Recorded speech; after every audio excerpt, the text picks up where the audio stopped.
l'objectif de ce programme est d'apprendre à mieux connaître Dieu, ensemble.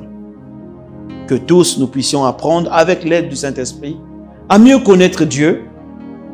C'est un enseignement aussi qui nous permet de voir les choses différemment et de grandir. Oui, grandir. Nous avons terminé donc ces 21 sessions, je crois si je ne me trompe pas. Nous avons terminé ces sessions en parlant de 4 points pour lesquels Dieu nous a donné rendez-vous à nous tous au sommet. Que nous devons premièrement grandir. Deuxièmement, nous devons être patients. Nous devons nous préparer. Et pour terminer, nous devons apprendre l'obéissance. Alors, nous allons revenir à grandir. La Bible dit dans le livre de Galates 4, verset 1, « Or, aussi longtemps que l'héritier est un enfant, je dis qu'il ne diffère en rien d'un esclave, quoiqu'il soit le maître de tout. » Donc, l'héritier que nous sommes nés de nouveau, enfants du Seigneur, nous sommes co-héritiers avec Christ.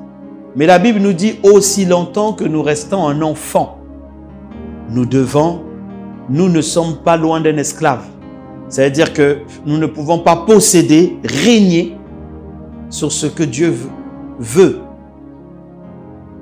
Et là, nous tombons sur un échange ou sur une discussion, un partage ensemble sur grandir. Dis avec moi, grandir. On a besoin de grandir. On n'arrête jamais de grandir comme on n'arrête jamais d'apprendre. Mais il y a un niveau par lequel on doit passer au fur et à mesure. Et la Bible dit, ce sont les saisons de la vie. J'étais enfant, maintenant je suis devenu jeune gens, après-demain je vais être vieillard. C'est les saisons de la vie dans lesquelles nous devons aller. Et avec la parole, il en est de même. Il en est de même. Mais qu'est-ce qui se passe dans les églises? Chers chrétiens que nous sommes. Je ne parle pas de vous, peut-être pas de votre voisin, mais de quelques chrétiens. Nous avons l'impression que beaucoup sont dans les églises et ne grandissent pas. Ne grandissent pas. Voilà. Ah, mais vous êtes dans cette église, mais vous ne grandissez pas. Ah, regardez ce que vous faites. Ah. Mais à la base, on veut se demander pourquoi les gens ne grandissent pas. Et encore, même mieux, mais ils vont grandir par rapport à quoi? Par rapport à où? Où est le barème de devenir grand ou pas? Qui fixe ce barème?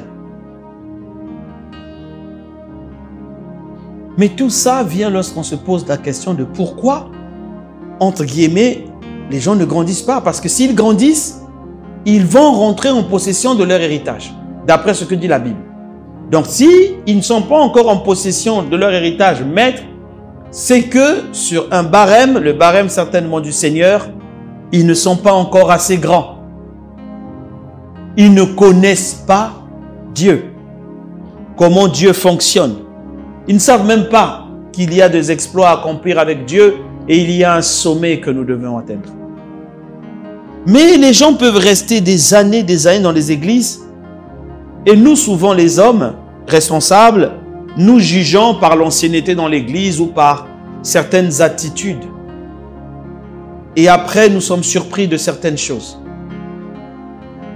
Mais après, on voit que certaines personnes disent « Ah, il ne grandit pas. Ah, lui, c'est toujours la même chose. » Ainsi de suite. Et c'est vrai que beaucoup de gens ne grandissent pas. Mais c'est bizarre parce que tout le monde veut aller quelque part. Vous qui me suivez, vous n'avez pas le désir de rester là où vous êtes. Nous tous, on veut changer. Nous tous, on veut être transformés. Nous tous, on veut partir d'un endroit A vers un endroit B. C'est le choix de chacun. Et c'est ce que Dieu veut. Dieu veut nous voir grandir. Mais, excusez-moi, finalement, quand on dit grandir là, qu'est-ce qui doit grandir? Qui doit grandir? Comment je dois grandir? Qu'est-ce qui me fait grandir? Sur la base de quoi vous dites que je suis grand ou pas? On a vu des gens qui sont adultes, mais enfants dans leur tête. Alors aujourd'hui, nous allons parler un peu de l'esprit. Pour parler de l'esprit, nous devons être conscients d'abord que nous avons un esprit au-dedans de nous. Nous sommes des esprits. Mais bien et trop souvent, nous agissons comme des simples corps. Ou encore, un peu plus loin, comme des âmes. Nous passons tellement de temps dans la conscience du physique que nous oublions que nous sommes des êtres spirituels. Nous voyons tellement les hommes en action, les hommes monter des coups, faire des choses, que nous oublions qu'au-dessus de ces hommes, il y a un Dieu dont la Bible déclare le Seigneur, le Très-Haut, domine dans le règne des hommes. Et que les hommes ont un règne, ils règnent, certes. Mais au-dessus d'eux, il y a un Dieu qui domine et qui fait ce qu'il veut. Alors, si nous ne comprenons pas, nous serons tentés d'enseigner ou de comprendre les choses à l'envers. Alors, nous devons savoir que nous sommes un esprit. Romains 1 Corinthiens 2, verset 11 nous dit « Lequel des hommes, en effet, connaît les choses de l'homme, si ce n'est l'esprit de l'homme en lui ?» L'esprit de l'homme en lui. Donc, lequel des hommes, moi je suis un homme, connaît les choses de l'homme, si ce n'est l'esprit de l'homme. Ça veut dire qu'on a un esprit qui connaît plus de choses de nous que n'importe quelle partie de notre corps. Les yeux vont avoir une connaissance du corps, nous avons une connaissance du corps, mais notre esprit connaît bien plus de choses que toutes les parties de notre corps. Waouh! Et la Bible nous dit encore dans Romains 8, 16, l'Esprit de Dieu lui-même rend témoignage à notre esprit que nous sommes enfants de Dieu. Voilà pourquoi on parle l'Esprit de Dieu rend témoignage à notre esprit. Donc, nous avons réellement un esprit et pour en être bien sûr et comprendre, repartons donc à la création de l'homme. Que dit la Bible? Il faut, mon frère, ma soeur, que tu comprennes comment tu es fait. Tu vas comprendre qu'il y a des combats inutiles que tu mènes et que tu vis qui sont de l'ordre spirituel, où tu as déjà la victoire pour certains de ces combats. Comment veux-tu combattre pour quelque chose dont tu as déjà la victoire? Mais les ruses du diable vont te faire aller payer un loyer dans une maison où tu es propriétaire. Alors regardons ce que la Bible nous dit. Genèse 1, 26, revenons à la création. La Bible dit, puis Dieu dit, Dieu, Elohim, dit, faisons l'homme à notre image, selon notre ressemblance, et qu'il domine sur les poissons de la mer, les oiseaux du ciel, sur le bétail, sur toute la terre, et sur tous les reptiles qui rampent sur la terre. Dieu créa l'homme à son image. Il le créa à l'image de Dieu, il les créa homme et femme. Mon frère, ma soeur, l'homme et la femme ont été créés au même moment. Ils ont été créés au même moment. La Bible dit que Dieu les bénit, dit soyez féconds, multipliez-vous, remplissez la terre, assujettissez-la, dominez sur les poissons de la mer, sur les oiseaux du ciel et sur tout animal qui se meut sur la terre. Vous voyez, dans ce verset, il y a beaucoup de choses que nous devons déjà interpeller. Tu dois nous l'interpeller. Il dit, faisons l'homme à notre image. Ce qui veut dire que que physiquement aussi, il y a un physique qui nous ressemble. Mais le Dieu qui est en train de parler, c'est le Dieu Père, le Dieu Fils et le Dieu Esprit, qui les trois sont un, ils sont esprit. Donc quand Dieu dit, faisons l'homme à notre image, il n'est pas en train de parler de cette enveloppe, il est en train de parler de l'esprit. Il va parler de l'âme. Oh mon frère, ma soeur, un point tellement important pour nous faire gagner du temps ou encore nous faire perdre du temps lorsqu'on ne connaît pas. L'âme, nous allons aller un peu plus. Alors, Revenons à la Genèse. Genèse 1, 26 nous dit quoi?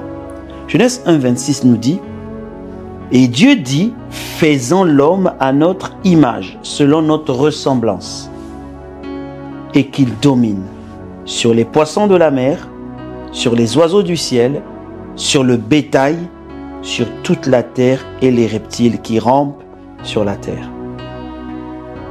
Vous voyez, Dieu dit, faisons l'homme à notre image et selon notre ressemblance.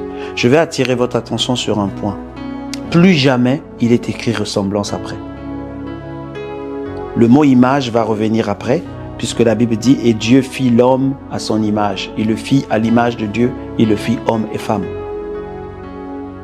L'image revient. Et Christ, la Bible dit dans le livre de Colossiens 1, Christ est l'image de Dieu. Donc, il y a des aspects qui sont liés à l'image et qui sont liés à la ressemblance. La ressemblance, c'est le fonctionnement. Comment on fait? La ressemblance, c'est faire comme lui. Et c'est là un peu où agit l'âme. Alors, quand la Bible dit dans Genèse 1, 26, faisons l'homme à notre image, Dieu est esprit, la Bible dit que Dieu créa l'homme à son image. Mais Dieu le créa comment? En tant qu'esprit. Esprit. La preuve, esprit, on a parlé la semaine dernière, la dernière fois, à notre dernière session, qui veut dire souffle. L'esprit est semblable à un souffle. Alors, nous avons dans Genèse 2, verset 7, suivez très bien ce qu'il est dit, donc un peu plus loin, Genèse 1, 26, il a créé l'homme à son image, il lui a donné le mandat de dominer et tout. Dans Genèse 2, donc après cela, la Bible dit, l'Éternel Dieu forma l'homme de la poussière de la terre. Ça veut dire que l'homme n'était pas formé encore. L'homme n'était pas encore formé. Il n'avait pas de forme. Il n'était qu'un esprit. La Bible dit que Dieu forma l'homme de la poussière, le corps. Il lui donna un corps physique. Alors, dans la version Darby, il est dit quelque chose de plus important.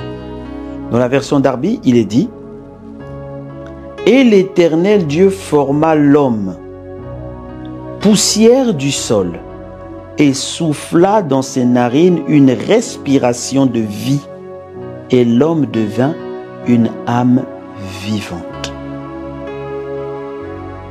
Une âme vivante. Suivez bien ce que la Bible dit à ce niveau. L'Éternel Dieu forma poussière du sol. Donc, il a pris et il souffla. N'oubliez pas que la dernière fois quand nous avons parlé de l'esprit, nous avons dit que l'esprit est un vent. Un souffle. Un souffle. Ça veut dire quoi? Ça veut dire que quand Moïse a cette vision, de Dieu soufflant, il a vu un souffle venir et rentrer dans le corps qui avait été formé. Et c'est à ce moment-là, à ce moment précis, que l'esprit qui est appelé souffle, l'esprit est rentré dans le corps de l'homme. Mais il est venu comme un souffle. Voilà pourquoi quand quelqu'un meurt, il libère l'esprit. Il fait une forme d'expiration. C'est le souffle de vie qui est appelé l'esprit qui vient d'être libéré, séparé du corps. Alors, l'esprit vient de Dieu. Le corps vient du sol. N'oubliez pas que le sol avait déjà été souillé parce que le diable avait été jeté avant que Adam ne soit. Il avait été jeté sur la surface de la terre. Le sol était souillé. Mais Dieu prend ce qui était déjà, entre guillemets, souillé pour faire le corps, l'enveloppe. Voilà pourquoi il est dit plus tard, poussière tu es, poussière tu retourneras. Mais alors, comment quelque chose de divin, qui est l'esprit, va discuter avec quelque chose de physique qui est entre guillemets souillé? Il faut au milieu une entité qui vient pour créer la séparation, pour faire le lien entre l'esprit et l'âme. L'esprit et l'âme. L'esprit et le corps, pardon, excusez-moi. Et ce lien au milieu s'appelle l'âme. Tellement de choses qui sont dans le monde de l'esprit, suivez-moi bien, tellement de choses que Jésus a fait dans le monde de l'esprit, qui sont déjà en nous par le Saint-Esprit, mais qui n'arrivent pas dans notre vie physique parce qu'au milieu, notre âme n'est pas restaurée. Il y a beaucoup de choses qui sont dans le monde spirituel, comme l'amour de Dieu. L'amour de Dieu, la Bible dit, est répandu dans nos cœurs par le Saint-Esprit. L'amour de Dieu est déjà là. Mais il y a des gens qui n'arrivent pas à sortir cet amour agapé. Je ne parle pas de philéo où vous m'aimez par sentiment. Mais je parle d'agapé. L'amour qui croit, qui pardonne, qui supporte. L'amour qui n'est pas envieux, l'amour qui n'est pas orgueilleux. L'amour qui est patient. L'amour qui endurcit, qui endure plutôt les choses. Connaître la longueur, la largeur, la profondeur et la hauteur de l'amour de Dieu, afin que nous soyons enracinés dedans.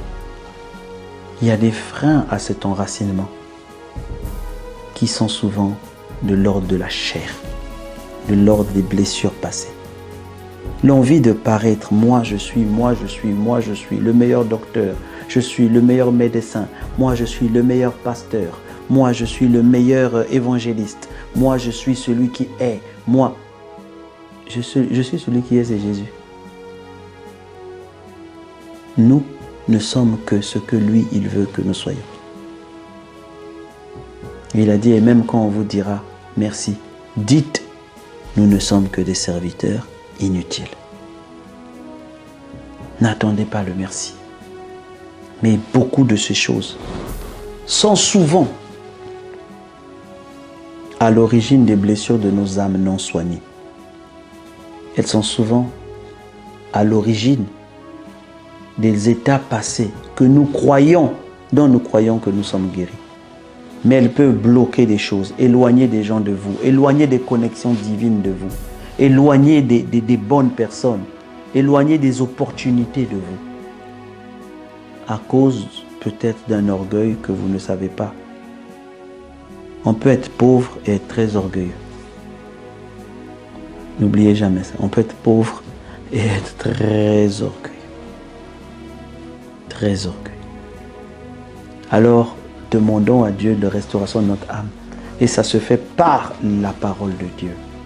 Et quand il faut, ici un esprit s'est servi de ces blessures-là pour vous bombarder, pour vous oppresser, une prière de libération peut venir. Mais je crois en la puissance de la parole de Dieu, au feu de l'esprit, lorsque vous priez selon les bonnes décisions, la bonne manière de voir. Seigneur, révèle-moi. Le Seigneur vous montre. Et vous priez comme ça. Les mauvaises choses vont sortir d'elles-mêmes. Elles vont partir. La Bible dit, dans Genèse 8, verset 22, « Tant que la terre subsistera, les semailles, la moisson, le froid, la chaleur, l'été, l'hiver, le jour, la nuit ne cesseront point. » Pourquoi ces choses ne cesseront point? Parce que la terre est en mouvement. Tant que la terre est en mouvement, les saisons viendront, le changement viendra, les vents, la nuit, le jour. Donc, pour que tout ça s'arrête, il faut que la terre s'arrête. Il en est de même pour nos vies. Il en est de même au-dedans de notre activité. L'homme intérieur fonctionne et travaille par ce qu'on appelle les pensées. Les pensées quittent notre esprit, viennent dans notre âme, quittent notre âme, viennent. Donc il y a une activité énorme de pensée au-dedans de nous. Une activité qui ne cesse pas. Même à tout moment de la journée, l'homme n'arrête pas de penser. La pensée est l'une des choses qui maintient l'homme en vie. Tant que l'homme est vivant, il continue à penser. Vous n'imaginez pas le nombre de pensées que vous pouvez avoir en une journée. Ça se capte en milliards de pensées que nous pouvons avoir. Dès que nous nous levons, et même quand nous dormons. Mais dès que nous nous levons, nous commençons par avoir des pensées. Je dois aller travailler, je dois aller à l'église, je dois faire ceci. Tiens, j'ai l'enfant que je dois m'occuper de l'enfant. Tiens, mon mari, tiens, ma femme. Tiens, aujourd'hui, qu'est-ce qui était prévu? Tout ça, vous n'avez même pas encore ouvert votre bouche, qu'il y a déjà 100 000 pensées qui ont déjà commencé à tourner au-dedans de vous. Et de ces pensées vont naître les décisions que nous allons prendre, et nous avons déjà parlé de ça, des décisions. De ces pensées, nous pouvons savoir s'il y a une pensée qui vient de notre esprit et qui vient de notre âme ou de notre chair. Alors, vous voyez cette activité sur la pensée, des hommes qu'on appelle des philosophes ont réfléchi dessus, dans l'un qui est très connu, que vous avez certainement étudié au lycée, qui s'appelle René Descartes. Il a écrit une phrase qui est très connue, qui s'appelle le cogito ergo sum, qui veut dire je pense donc je suis. Descartes a fait cette expérience. Il a dit je vais arrêter tout. Je vais arrêter de respirer, je vais arrêter de voir, je vais arrêter de faire un mouvement, je vais essayer de rester bloqué, je veux tout faire, tout arrêter. Mais il s'est rendu compte qu'il y a une chose qu'il ne pouvait pas arrêter et qui était devenue une certitude, c'était d'arrêter de penser.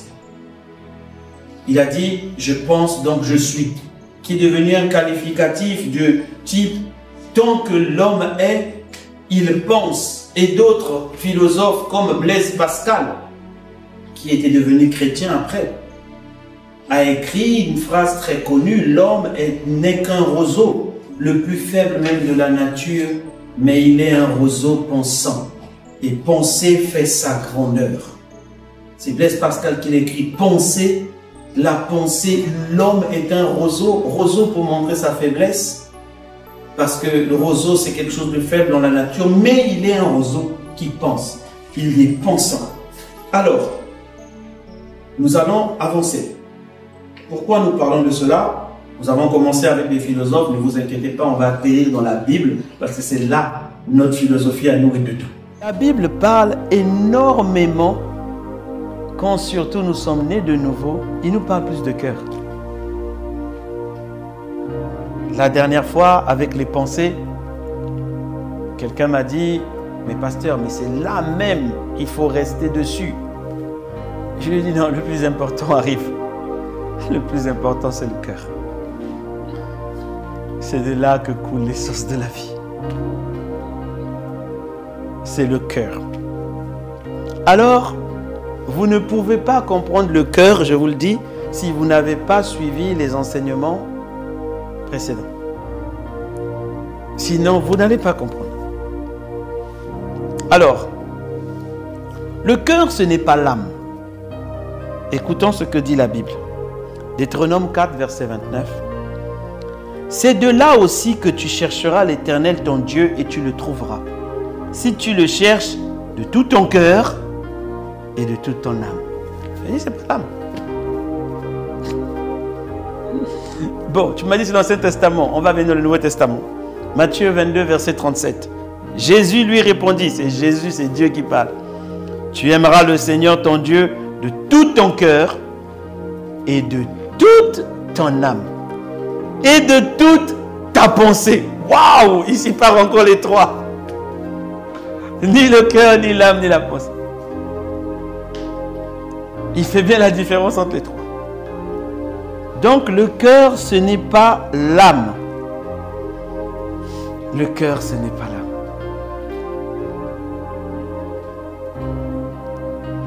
Le cœur, ce n'est pas l'âme. Donc tout ce qu'on a dit de l'âme, il est vrai que les centres de décision de l'homme se trouvent dans l'âme. Il est vrai que la décision se trouve dans l'âme. C'est dans l'âme que nous décidons. Nous allons faire ceci, cela. Voilà pourquoi le Seigneur nous appelle des âmes. Et voilà pourquoi il faut repartir écouter l'enseignement sur l'âme. Mais le cœur n'est pas l'âme. Ça veut dire aussi qu'on peut avoir énormément de pensées dans l'âme sans être dans le cœur. Oh là là! Oui. Souvent on nous parle du cœur, on nous enseigne attention à vos cœurs, vos cœurs, vos cœurs. Et c'est pas de ton âme. Le cœur, ce n'est pas aussi l'esprit.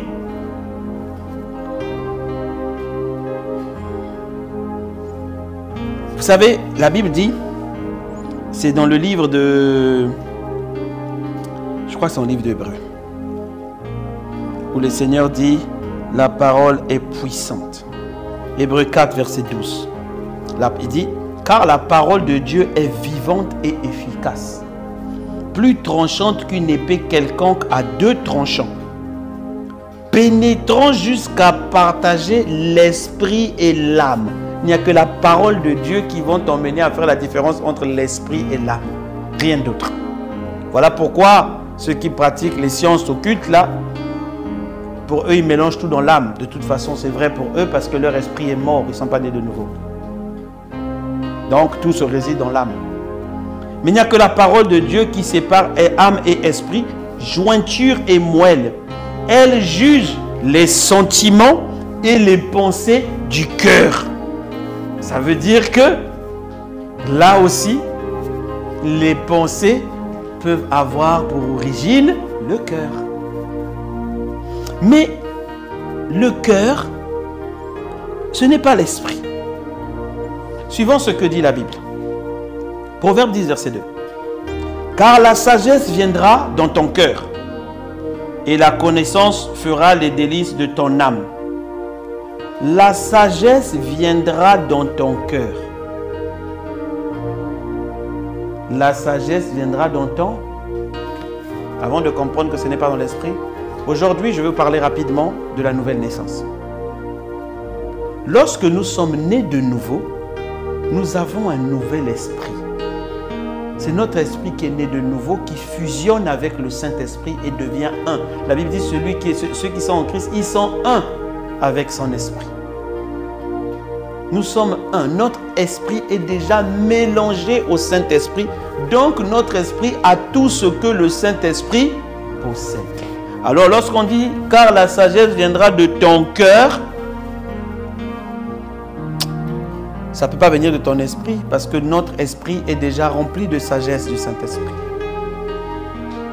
Donc là, il sépare que la sagesse qui est dans l'esprit doit arriver au niveau du cœur. On continue. Que la bonté et la fidélité ne t'abandonnent pas, qui sont les fruits de l'esprit. Ils sont déjà dans notre esprit. Lis-les à ton cou, écris-les sur les tablettes de ton cœur. Ça veut dire que là aussi, le cœur, ce n'est pas l'esprit, parce que notre esprit est déjà rempli du Saint-Esprit et rempli de tout ce que l'esprit a.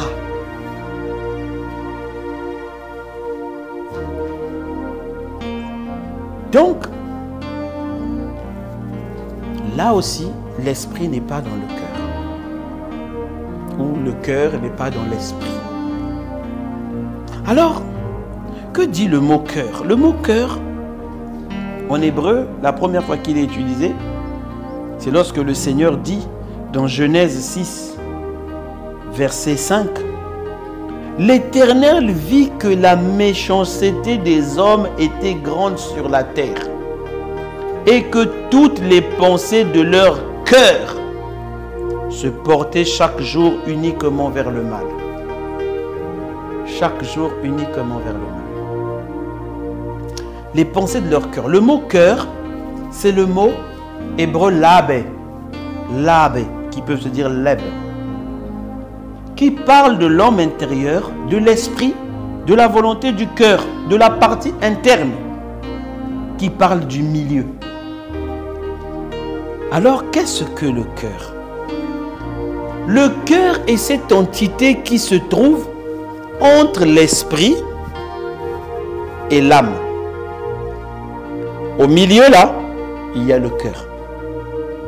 C'est comme ça que le Seigneur me l'a appris il y a quelques années.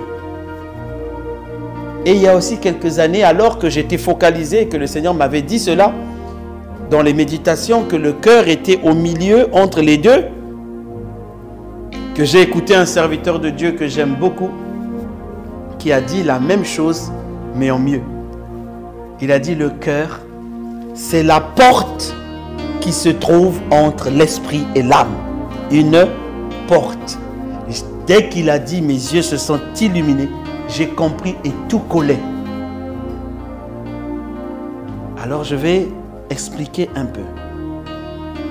Le cœur, c'est cette porte qui est au milieu de l'esprit et de l'âme. Il est connecté, parce que je ne sais pas si je pourrais vous faire une image pour l'insérer, mais il est très rapidement connecté à une autre partie qui est le centre décisionnel, qui se trouve lui dans l'âme. Donc, c'est-à-dire que si ça, c'est l'âme, la porte est là, mais très rapidement, ici à côté, il y a la décision. Mais la décision peut être touchée par tout ce qui est dans l'âme, comme peut être touchée par ce qui vient du cœur. Alors, je continue à m'expliquer. Le cœur, que dit la Bible par rapport au cœur? La Bible dit, Ecclésiaste 3, verset 11, il fait toutes choses bonnes en son temps, il a mis dans le cœur la pensée de l'éternité. Donc, au milieu de cette porte, il y a une pensée qui est récurrente, c'est l'éternité. Ce qui sort de l'homme, c'est ce qui le souille.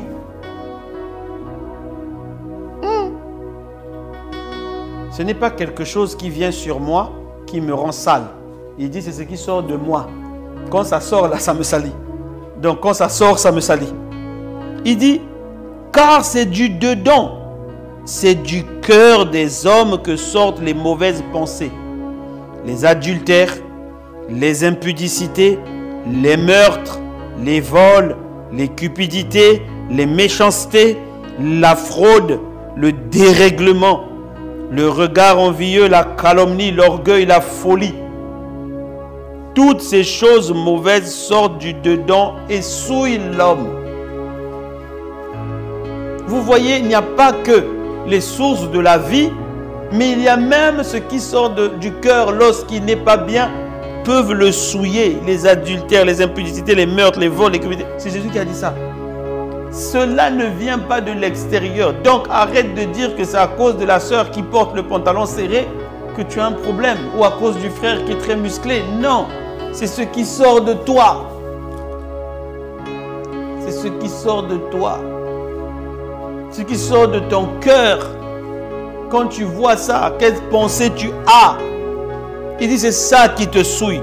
Donc il faut qu'on veille sur nos cœurs. On doit veiller sur nos cœurs. On doit garder nos cœurs. Et comment on les garde? Il dit, mon fils, Proverbe 4, verset 20 à 27, sois attentif à mes paroles. Prête l'oreille à mes discours. Qu'ils ne s'éloignent pas de tes yeux. Garde-les dans le fond de ton cœur. Car c'est la vie pour ceux qui les trouvent. Quoi? La parole. C'est la santé pour tout leur corps. Garde ton cœur plus que toute autre chose, car de lui viennent les sources de la vie. Écarte ta bouche de la fausseté. Ce qui sort, vous voyez, ce qui sort, la bouche, lui aussi fait sortir. Éloigne tes lèvres des détours. Que tes yeux regardent en face et que tes paupières ne se dirigent devant toi. C'est-à-dire, ne sois pas là. Hein?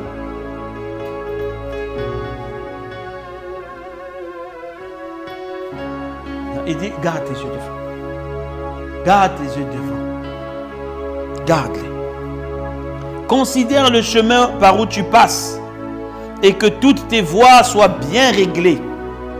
N'incline ni à droite ni à gauche et détourne ton pied du mal. C'est comme ça qu'on garde le cœur. Alors il dit, comment? Garde ton cœur des pensées, par les pensées que tu te donnes, la parole que tu prends, garde ton cœur. Garde ton cœur comment? Détourne-toi des choses bizarres, parce que tout ça, ça va te souiller ton cœur. Garde-le plus que toute autre chose, plus que tout ce que tu peux avoir. Garde ton cœur. Garde ton cœur des pensées bizarres. Mais tu vas voir que tu en as. Pourquoi? Matthieu 6, 21 dit, Car là où est ton trésor, là aussi sera ton cœur. Vous voyez, c'est bizarre, hein? Il ne dit pas que là où est ton cœur sera ton trésor. Il dit là où est ton trésor sera ton cœur. Les choses que tu considères comme les trésors vont venir assiéger ton cœur. Les trésors, c'est ce pourquoi tu mets beaucoup de valeur, beaucoup d'importance. Exemple, quand tu as des problèmes, vous voyez, même l'argent. Quand quelqu'un a l'argent constamment, il va guetter dans le coffre. Oh, il y en a toujours là. Et personne n'a pris mes clés là. Il veille. Mais il dit là où est ton trésor, là sera ton cœur. Ce n'est pas l'inverse. Ce n'est pas là où est ton cœur sera ton trésor. Non, c'est là où est ton trésor. C'est-à-dire que si tu décides de mettre ton temps dans la parole de Dieu, ça devient ton trésor. Et ton cœur va s'aligner à ça. C'est comme ça qu'on garde son cœur. Nos cœurs doivent être, vous voyez, pas être remplis. Mais au-delà, nous devons avoir nos racines. Le cœur doit tirer toute sa force dans l'amour.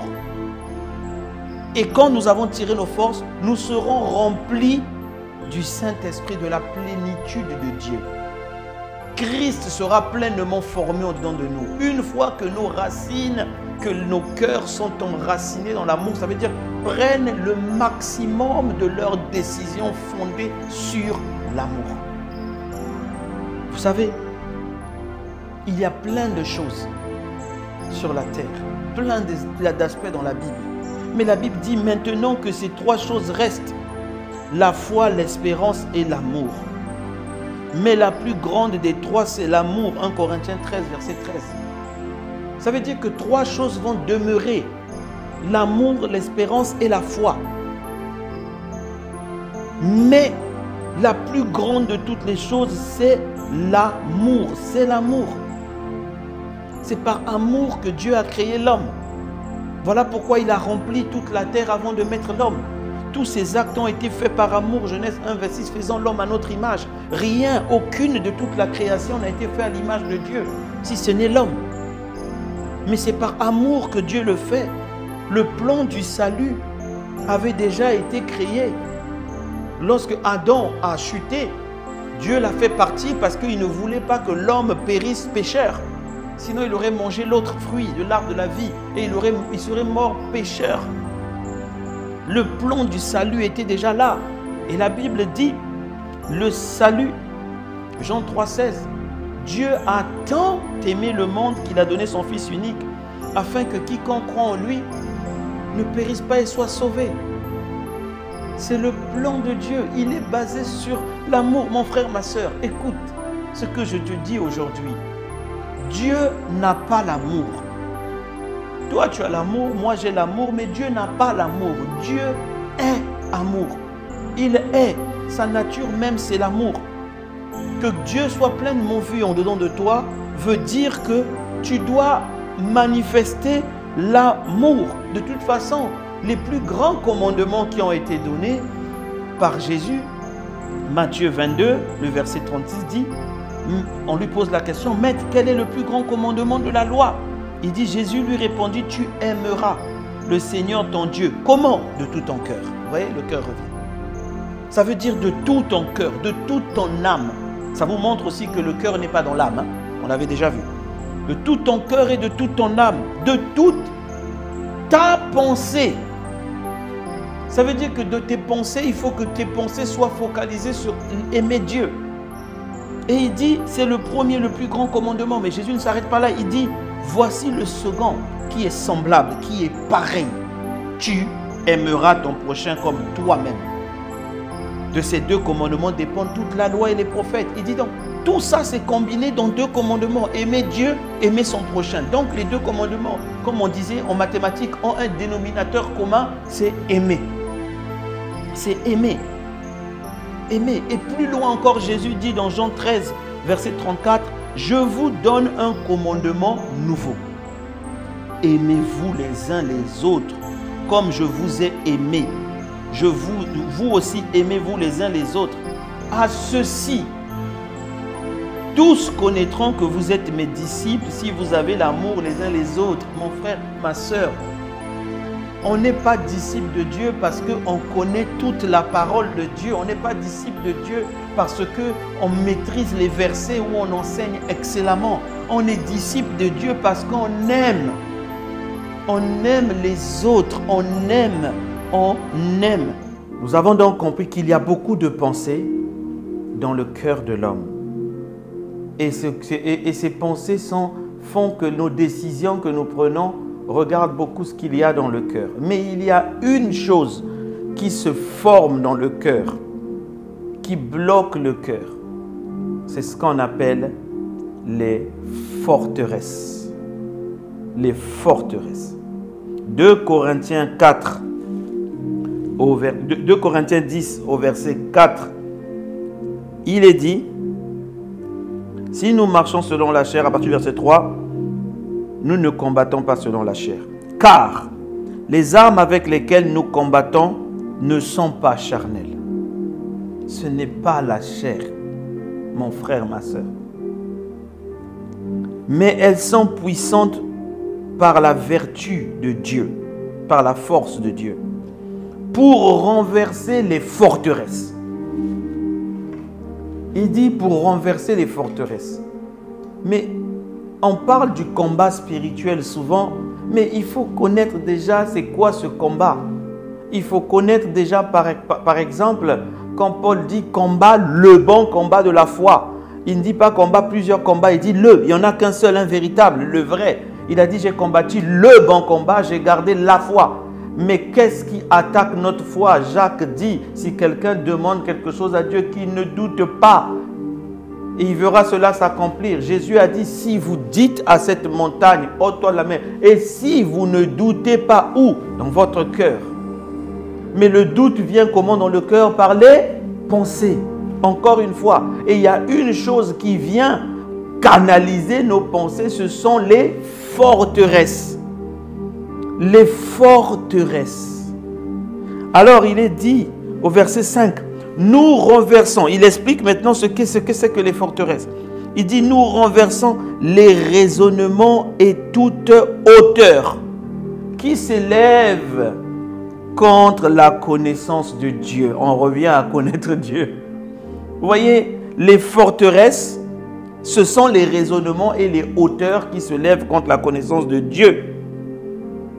Et il rajoute, et nous emmenons toute pensée captive à l'obéissance de Christ.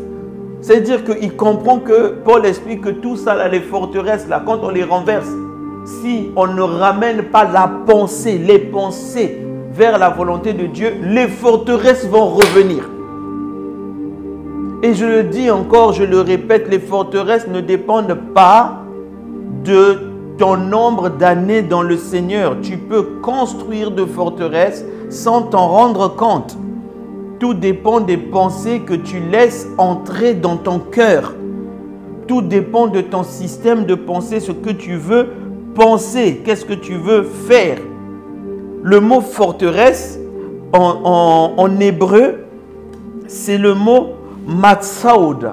Matsaoud. Matsaoud qui veut dire filet, piège, proie, lieu fortifié. Ça veut dire que les forteresses, leur premier raisonnement, c'est d'abord, ce sont des prisons. Ce sont des filets qui nous gardent emprisonnés, qui nous empêchent d'avancer. C'est comme ça que la Bible définit le mot forteresse en hébreu. Et en grec, c'est le mot okuroma. Okuroma qui veut dire un lieu fort. Toutes choses sur lesquelles quelqu'un s'appuie. Mais ça veut aussi dire des arguments et des raisonnements qu'un disputeur avance pour fortifier son opinion et la défendre devant son opposant. Donc nos arguments, nos techniques, tout ça là, notre façon de raisonner peut devenir des forteresses. Alors, tu ne comprends peut-être pas. La Bible dit, nous renversons les raisonnements. Les raisonnements lorsqu'ils s'accumulent dans ta vie. Le verset 5 dit, nous renversons les raisonnements. Les raisonnements lorsqu'ils s'accumulent dans la vie, ils deviennent et toute hauteur. C'est-à-dire que plus ça s'accumule, plus ça forme des hauteurs. Et quand ces hauteurs deviennent élevées, c'est là où on voit une forteresse. Mais ce n'est pas une forteresse visible. Aujourd'hui, que Dieu te délivre des forteresses. Mais il faut que tu puisses les comprendre. Nari brosta. Il faut que tu les saisisses. Il faut que tu comprennes que je suis dans une forteresse.